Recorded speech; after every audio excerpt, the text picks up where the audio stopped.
I began work with Maryhurst in February of 2020, and for everyone who remembers, March of 2020 was when everything started to go south. COVID was not a question of if, but when. And the when happened for my dorm, Madeline's, in about April of 2020. And that meant that all the staff were in full PPE, blue plastic gowns, 2 masks, gloves, face shields, you name it. And that was really hard for our kids because PPE doesn't make anything any more personal.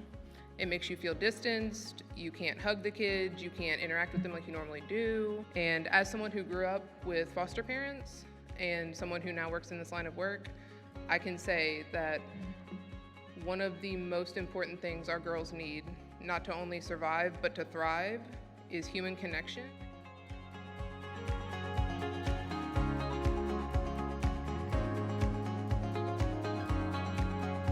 So she came to us when she was very young. She was with us for just about 6 years. She knew yes, no, and she knew her name.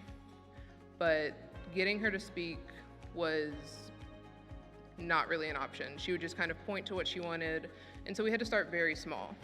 We started with teaching her how to complete proper hygiene, teaching her how to use words instead of actions, teaching her the names for different emotions, and she only flourished from there.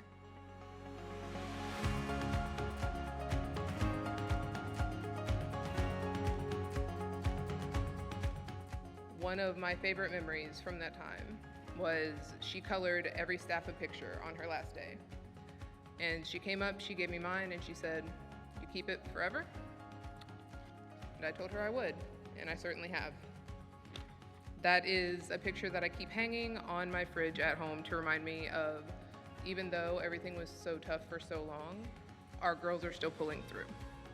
And one of the most important things you can do for these girls is spend time, money, just anything you can to help them make it through. And just know that, does today maybe not feel so good? Yeah. But in the future, is it going to be so much better because I had this connection and this community of people to help me? Absolutely. Thank you.